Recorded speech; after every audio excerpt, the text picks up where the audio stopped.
Good morning, sir. Good morning.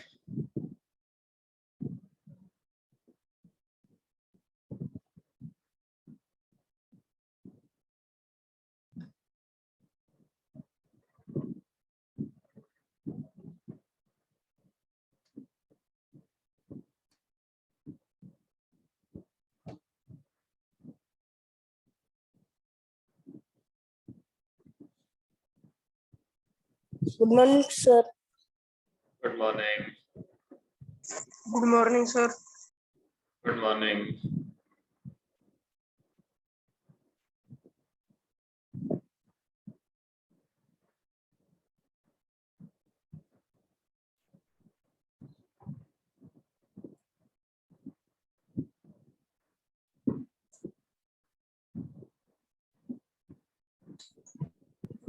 Good morning, sir. Good morning.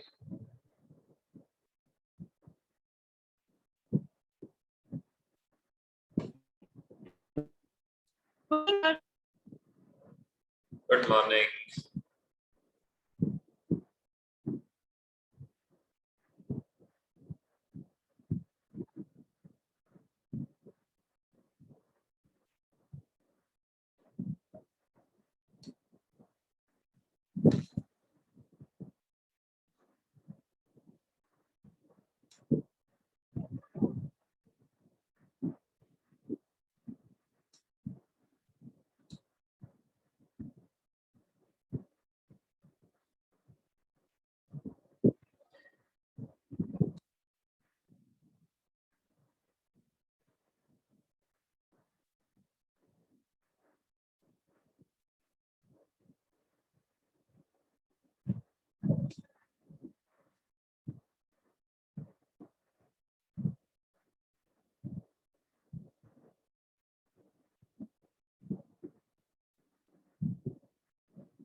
Good morning.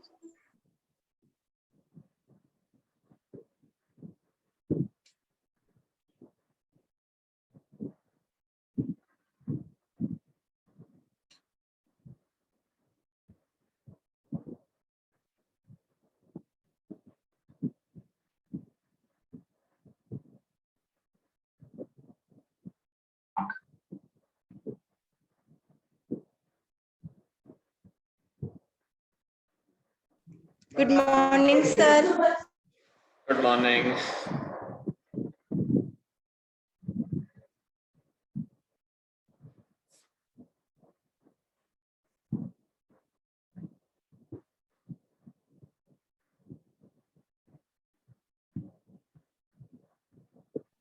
Good morning. Good morning.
Okay, Khushi has asked a question कि alliteration में constantly repeat होता है first letter. Alliteration is a literary device in which the same consonant is repeated in different words. तो एक ही line में जो words होंगे वो same consonant से शुरू होते हैं और same consonant repeat होता है हर word में. तो first जो letter होगा उसके ऊपर focus करना है.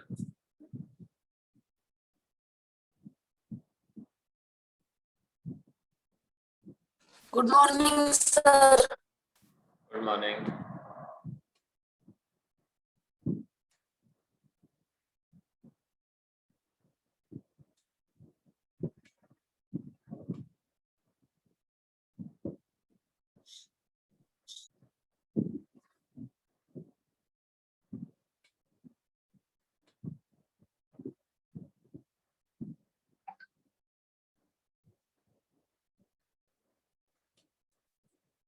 चलो शुरू कर लेते हैं.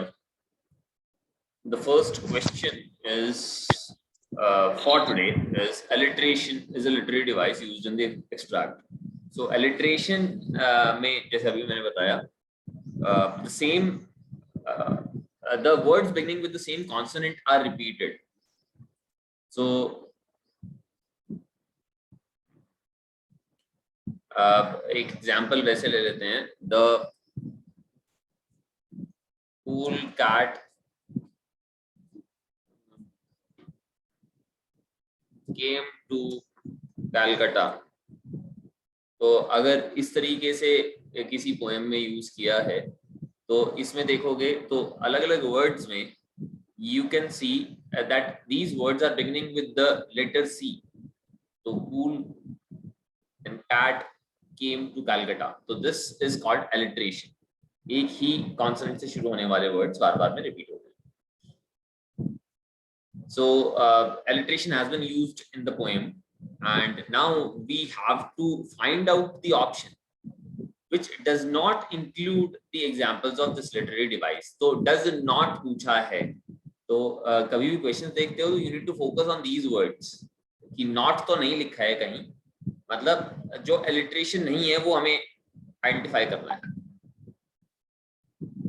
Okay, first one is the moon and the shimmering stars watched over us. Sir यही होगा इसका आंसर. ये होगा. यस सर, क्योंकि वाले में तो सी रिपीट हो रहा है. अच्छा एक एक करके कर लेते हैं. ये देख लेते हैं whether it is an alliteration or not. ये alliteration नजर आ रहा है नहीं आ रहा है? नहीं सर. इसमें shimmering stars हैं तो दो वर्ड्स हैं जो रिपीट हो रहे हैं.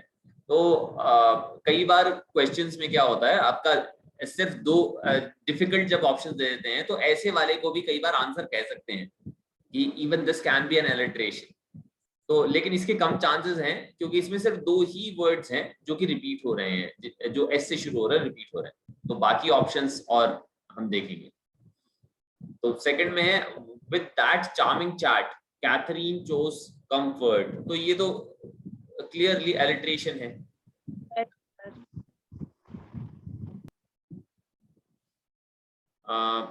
तो ये वाला तो आंसर नहीं होगा. Then away ran the pathetic pooch pouting like a princess. Again यहाँ पर P बहुत बार रिपीट हो रहा है तो ये भी नहीं होगा. Then DB was driving down day after day. तो ये भी नहीं होगा. तो A is the correct answer.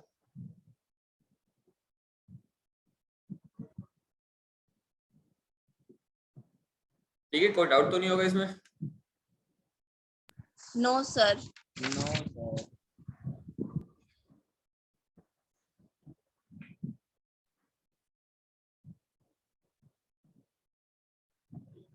चलो next question. What does repetition of Amanda at the end of each line reflect?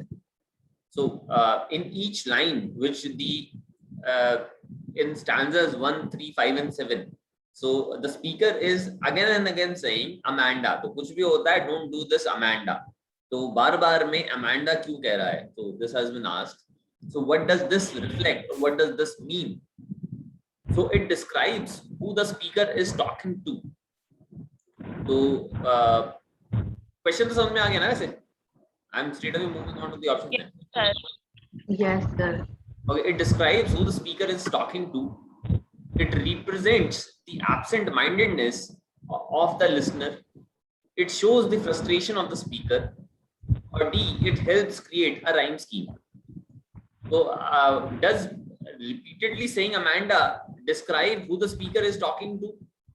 ठीक है, अगर हम एक बेसिक वे में लेते हैं तो हाँ ठीक है, कंसिडर कर सकते हैं कि yes it can be the answer कि अमांडा इसलिए बोल रहा है कि because it shows that who the speaker is talking to. लेकिन अगर ऐसा होता तो बार बार में अमांडा नहीं कह रहा होता ना. एक बार अमांडा कह के पता चल जाता हमें कि this the speaker is talking to Amanda. तो बार बार में कर रहा है तो उसका मतलब कुछ और मीनिंग होना चाहिए. There should be some hidden meaning behind it. Second है, it represents the absent mindedness of the listener. कि लिसनर एब्सेंट माइंडेड है, कि वो ध्यान नहीं देता है. Absent mindedness so does it represent the absent mindedness of the listener? What do you say?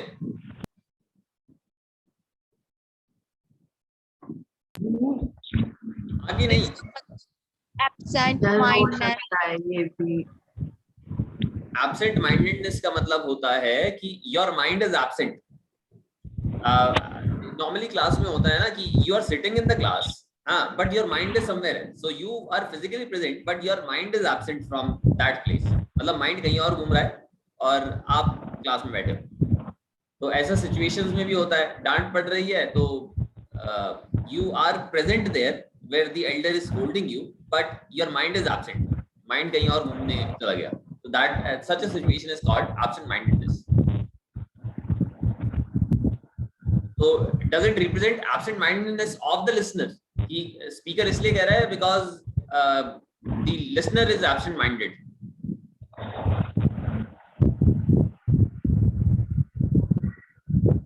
होगा कि नहीं?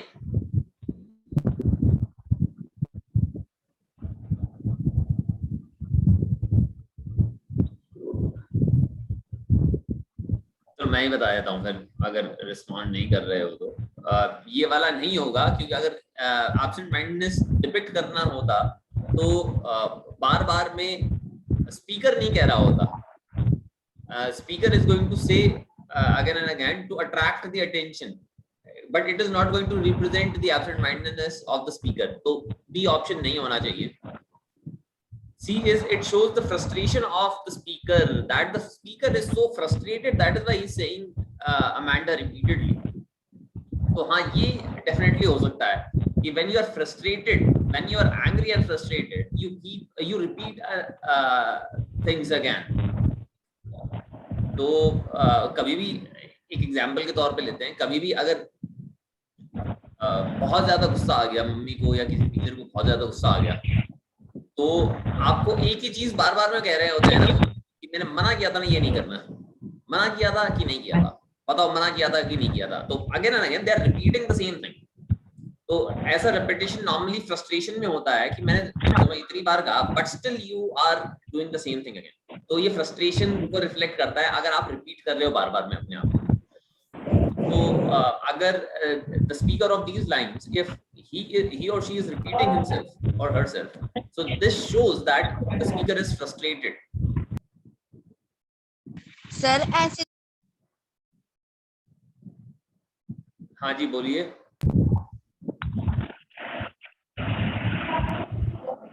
ऐसे तो गुस्सा दिखता है जब बार बार कोई नेम रिपीट होता है. तो क्या? बार बार फ्रस्ट्रेशन थोड़ी आपकी ना आवाज दिखती बिल्कुल है। क्लियर नहीं आ रही है, प्लीज आप टाइप करके भेजो। तब तक मैं डी ऑप्शन देख लेता हूँ। डी ऑप्शन कहता है it helps create a rhyme scheme. तो देखो राइम स्कीम तो ए वाली क्रिएट हो जाती है, हाँ, लेकिन this thing is not used to create a rhyme scheme. अगर राइम स्कीम क्रिएट करना होता तो सेकंड वाले स्टैंजा में भी वो कर रहे होते फिर। तो ये तो ऐसे ही ऑप्शन दिया हुआ है। The answer should be C. Sir इसका ए क्यों नहीं हो सकता? देखो कॉमन सेंसिकली भी अगर आप देखोगे तो अगर आपको ये डिस्क्राइब करना है कि आप किससे बात कर रहे हो तो you are going to say it once. अगर if I want to describe that who I talking to, तो I am going to say your name once कि Muskan whatever I want to say, और उसके बाद में जो भी मैं कहूंगा वो मैं कहता जाऊंगा, बार बार मैं मुस्कान नहीं कहूंगा।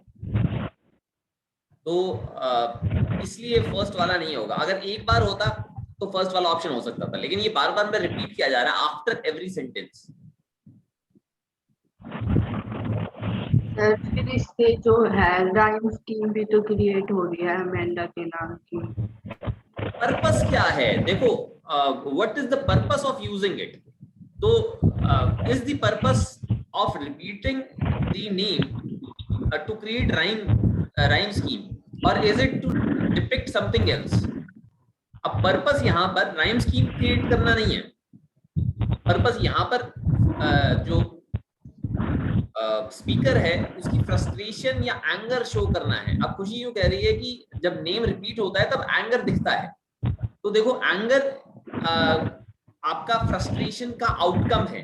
When you are frustrated you get angry and you do certain kind of things. Understood? Yes yes sir. ये भाई अपना माइक ऑफ रखो, कौन है ये? And change your name to your actual name. जिसने ये डाला हुआ है वन व्हाटएवर, जो बड़ी सी स्ट्रिंग का नाम डाला हुआ है, अटेंडेंस नहीं लगेगी ऐसे।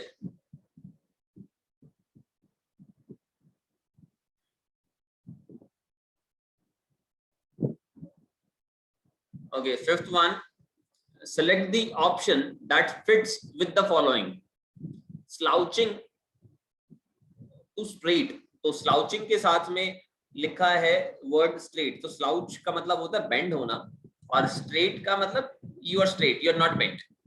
तो बेसिकली जो कॉम्बिनेशन वर्ड का दिया हुआ है यहाँ पर, तो it is that of opposite words, slouching and straight। तो यहां पर भी हमें दो ऐसे वर्ड्स चाहिए जो ऑपोजिट मीन करते हो। अब ट्रांसपेरेंट का मतलब क्या होता है? Something which you can see through clearly. देख सकते हैं। हाँ, तो जो प्लेन ग्लास होता है दैट इज ट्रांसपेरेंट।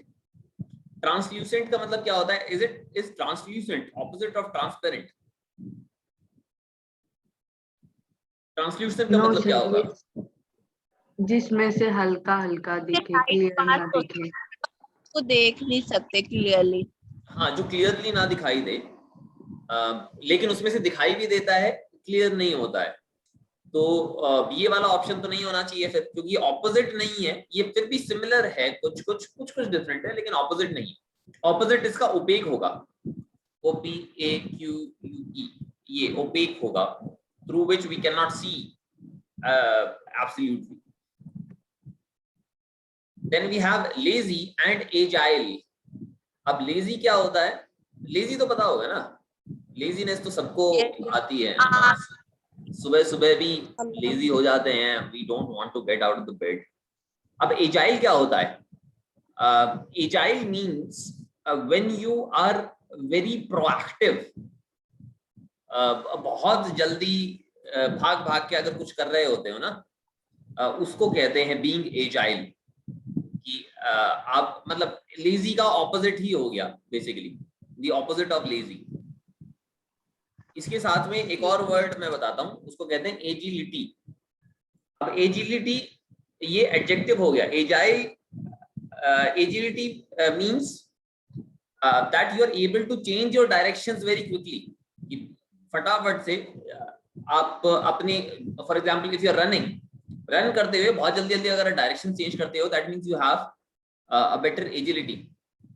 कबड्डी वगैरह खेलते हो ना, तो उसमें ये क्वालिटी चाहिए. You need to be very agile and you need to have a high level of agility.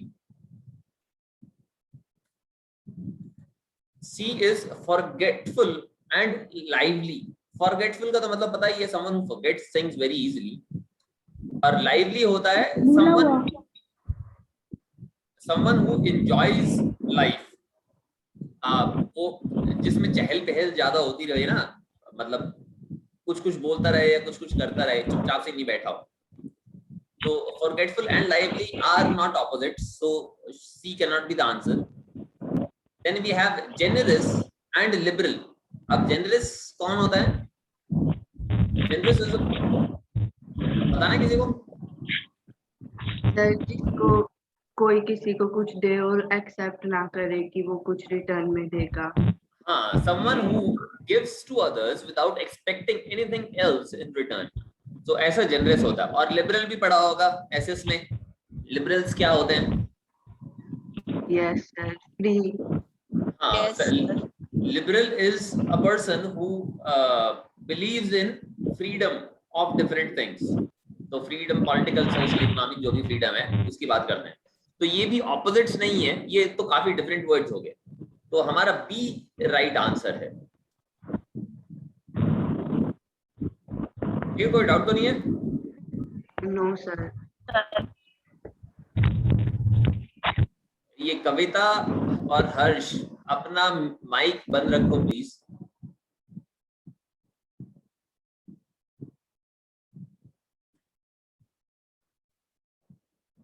चलो क्वेश्चन 10. मैं before starting the class I got some time and I wrote these answers. We'll just discuss. बाद में अगर किसी को copy करना है copy कर सकता है, लेकिन आई वुड प्रेफर कि आप खुद अगर ट्राई करोगे और फिर use these answers just as a reference point. Check करने के लिए मेरे पास में भेज देना जब खुद लिख रहे होते हो, तो that is going to result in better improvement.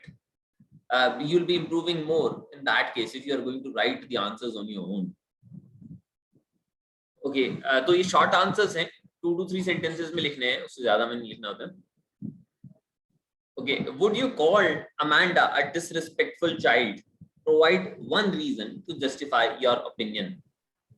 So is Yes. Amanda disrespectful? Yes, sir. Yes or no? Yes, sir. How? Justify. Sir वो उसकी मम्मी उसे या गार्जियन उसे हमेशा बोलते रहते थे कि ऐसे मत करो, ऐसे मत करो, फिर भी वो करती थी. So that is a sign of disrespect. चलो ठीक है. Yes, sir. हाँ, ये लिख सकते हो कि yes, Amanda is a disrespectful child because she does not listen to her parents. So their parents, her parents keep on telling her to do something or not to do something, but she does not listen to them at all, and she is lost in her own world. So that is why she can be said to be a disrespectful child. So entirely justifiable. Yes या no कुछ भी लिख सकते हो.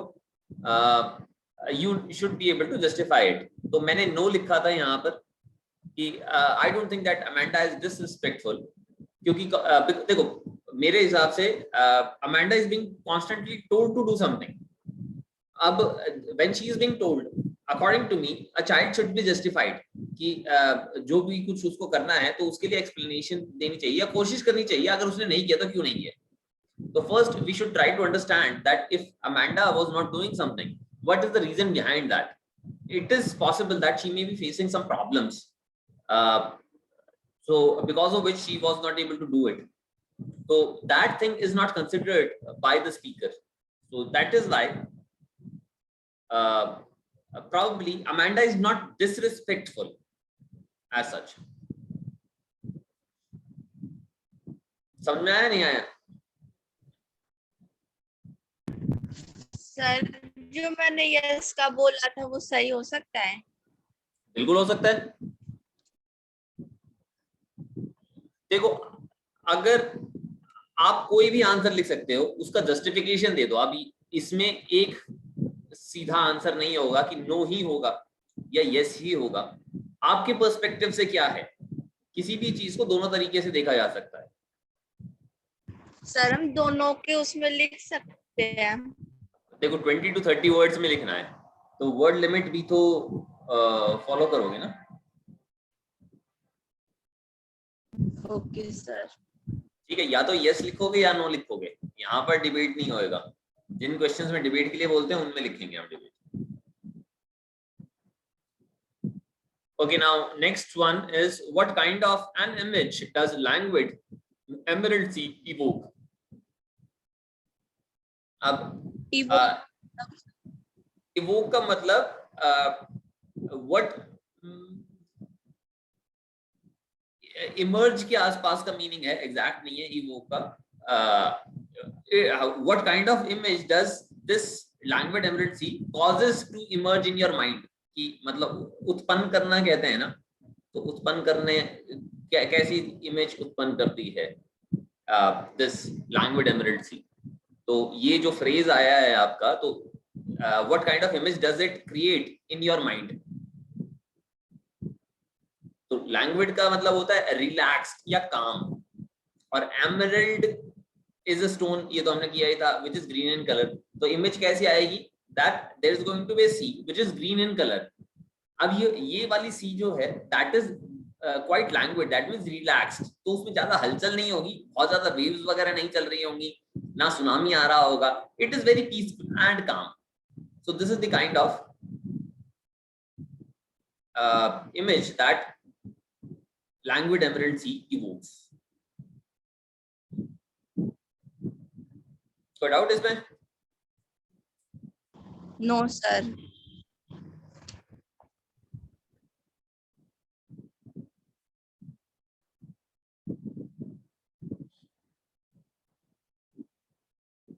So third one, what does the line never let down my bright hair tell us about Amanda? तो ये रपेंजल के case में कहती है ये Amanda that I would never let down my bright hair. मतलब she imagines herself to be Rapunzel and she says that if I would have been Rapunzel, I would have been staying in a tower where the life would be where the sole inhabitant would be Amanda. I think इस तरीके से कुछ कहा हुआ है, freedom और loneliness से ही related है। So अब ये लाइन क्या कहती है अमेंडा के बारे में? तो पहली चीज जो कहती है that she is very imaginative, she is imagining herself to be Rapunzel. तो जो उसने स्टोरी सुनी है, तो she is able to imagine herself as to be part of that story.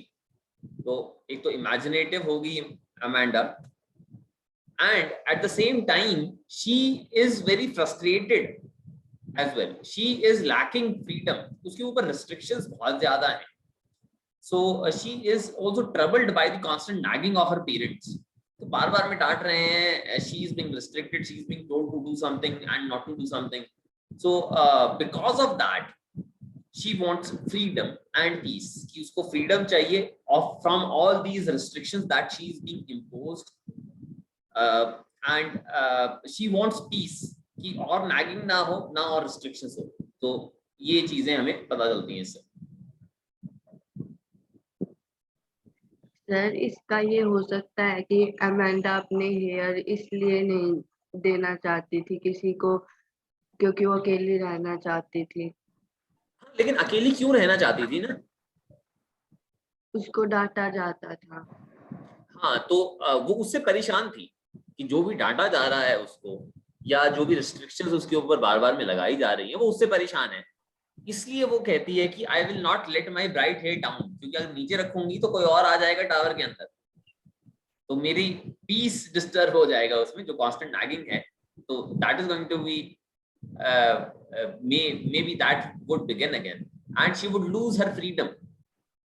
उस टावर के अंदर भी she finds that she thinks that she find freedom in that tower to do whatever she feels like.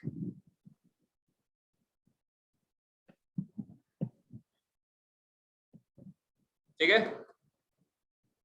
Yes sir. Sir restriction का synonym क्या होगा? Restrictions का synonym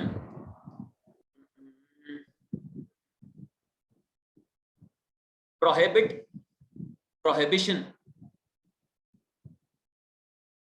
लिख के दिखा देता हूं. prohibition हो सकता है. ठीक है, और कोई डाउट है? No sir. Okay, next one. The reader sympathizes with the speaker in the poem. Support this reason, this opinion with a reason. So जो reader है, that reader is sympathizing with the speaker in the poem. तो reader का मतलब आप हो गए when you're reading. So when you are reading the poem, you sympathize with the speaker in the poem. तो आप उसके साथ में sympathize कर रहे हो.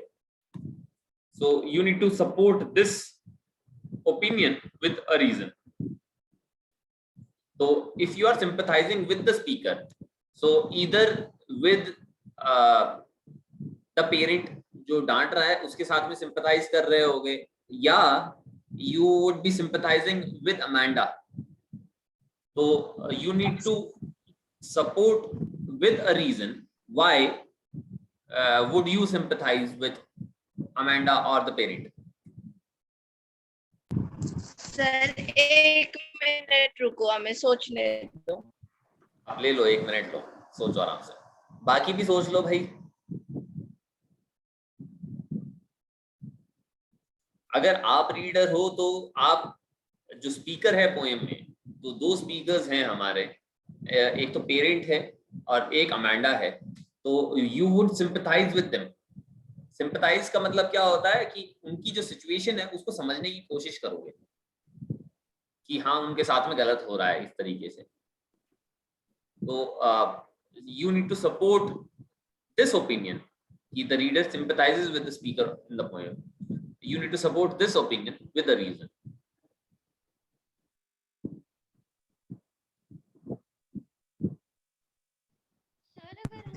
सर मैं अमेंडा के साथ sympathize, क्यों? क्योंकि उसको सर सारा टाइम क्योंकि मैं कि अगर मुझे चीजें करने का मन नहीं होता तो मैं उसे क्यों फोर्स करूं? ठीक है, तो कुछ चीजें फोर्स की जा रही हैं अमेंडा पर, रिस्ट्रिक्शंस लगाए जा रहे हैं जो कि नहीं होने चाहिए बच्चों के साथ में. इतने रिस्ट्रिक्शंस नहीं होने चाहिए, कुछ रिस्ट्रिक्शंस तो होने चाहिए. तो जस्टिफाइबल है कि the reader sympathises with the speaker in the poem because Amanda is very troubled by all these restrictions. So these kind of restrictions and the constant nagging that is done with Amanda, so these tend to have some negative consequences. तो अगर बार बार में डांटते रहते हैं ना, या हर बात पर डांटते रहते हैं, रिस्ट्रिक्शंस वगैरह डालते हैं, तो उसमें बच्चों के दिमाग के ऊपर बहुत बुरा असर पड़ता है.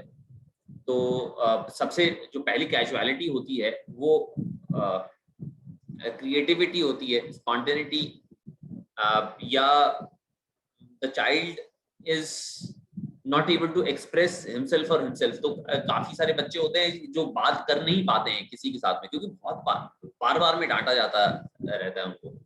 तो अगर बार बार में डांटते रहेंगे, बच्चे के सुनेंगे नहीं, उसकी पोजीशन अंडरस्टैंड नहीं करेंगे. हाँ, तो these kind of things tend to happen with the child. कर लो इसको, मैंने अभी ये वाला आंसर लिखा नहीं था, मैं बाद में इसको अपडेट कर दूंगा. Yes sir. कोई डाउट है इसमें? सर अगर हम अमेंडा के गार्जियन के उससे सिंपैथाइज करें तो क्या होगा? वो भी सिंपैथाइज कर सकते हो कि अगर गार्जियन के साथ में अगर आप सिंपैथाइज करते हो गार्जियन या पेरेंट के साथ में, हाँ, तो उसकी फ्रस्ट्रेशन का भी पता चलता है ना हमें कि अब अमेंडा ऐसी बच्ची है, ये सुनकर नहीं देती है कि इसको कितना भी कुछ भी कहते रहो, she is lost in her own world. कि छोटी सी चीजें कही है देखो कि अपना होमवर्क कर लो, किसका बेनिफिट है, उसी का ही है। अपना रूम ठीक करना है, किसकी रिस्पॉन्सिबिलिटी है, उसी की रिस्पॉन्सिबिलिटी है। अपने शूज अगर क्लीन करने हैं तो उसी की तो रिस्पॉन्सिबिलिटी है, but she is not doing her responsibility. तो फ्रस्ट्रेशन तो सोचो उसको कितनी हो रही होगी, वो इसलिए बार बार मैं कह रहा है भाई सुन क्यों नहीं रही तू। लिख सकते हैं ना दोनों तरफ से। Yes sir. चलो, what do you think is the significance of the exclamation mark in the title of poem Amanda? तो exclamation mark का क्या significance है? exclamation marks ये कोई किस केस में यूज होते हैं? कोई सरप्राइज की बात हो या शॉकिंग। हाँ, शॉक की या सरप्राइज की बात होती है तो लिखा जाता है। तो यहाँ पर क्या हो रहा है?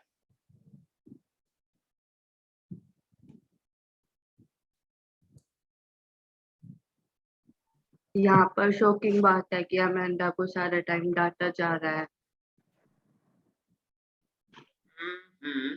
तो देखो, जब एक्सक्लेमेशन मार्क हम यूज करते हैं ना, तो it expresses some certain strong emotions कि अलग अलग टाइप के इमोशंस हो सकते हैं। तो exclamation mark can be used to represent joy, anger, frustration. तो ये सारी की सारी चीजें रिप्रेजेंट कर सकते हैं। तो आप हैप्पीनेस एक्सप्रेस कर सकते हो। अभी यहाँ पर मैं सिर्फ एक्सक्लेमेशन मार्क्स के यूज डिस्कस कर रहा हूँ।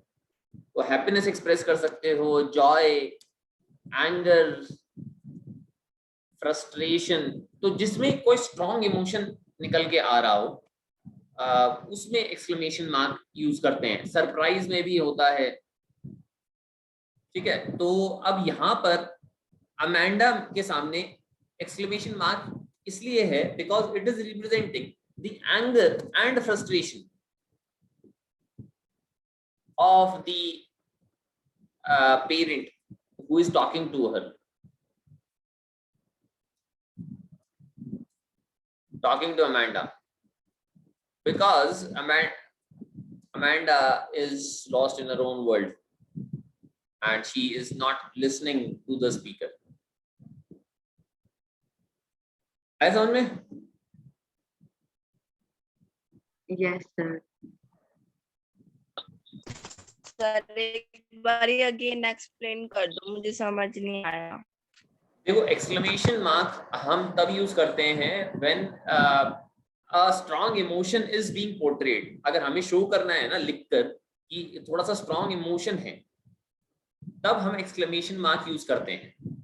तो अगर बहुत खुश भी हैं और हम यूज कर रहे हैं वी आर सेइंग हुर्रे, तो उसके आगे भी हम एक्सक्लेमेशन मार्क यूज करते हैं। अगर हमें कुछ सक्सेस मिली है और हम कहते हैं यस, तो ये हैप्पीनेस शो कर रहा है यहाँ पर।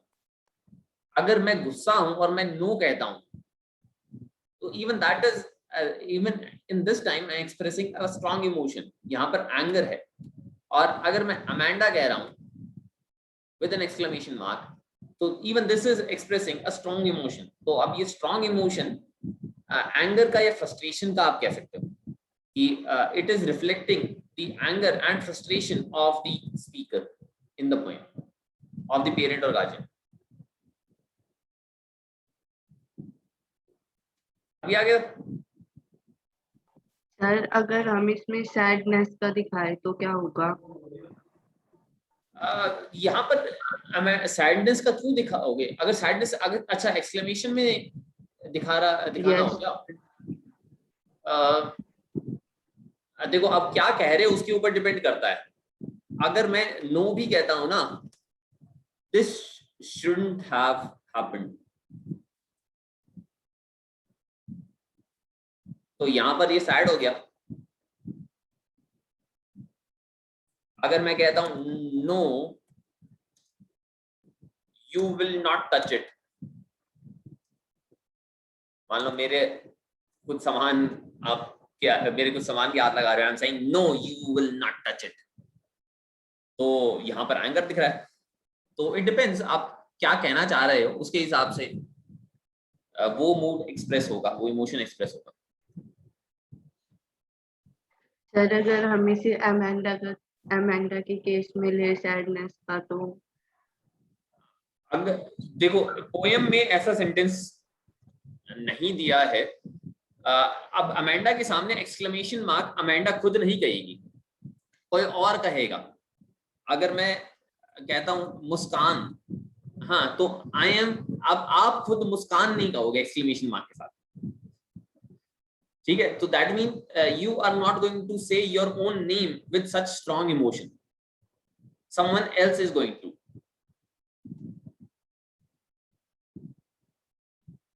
ठीक है? Yes sir. Okay sir.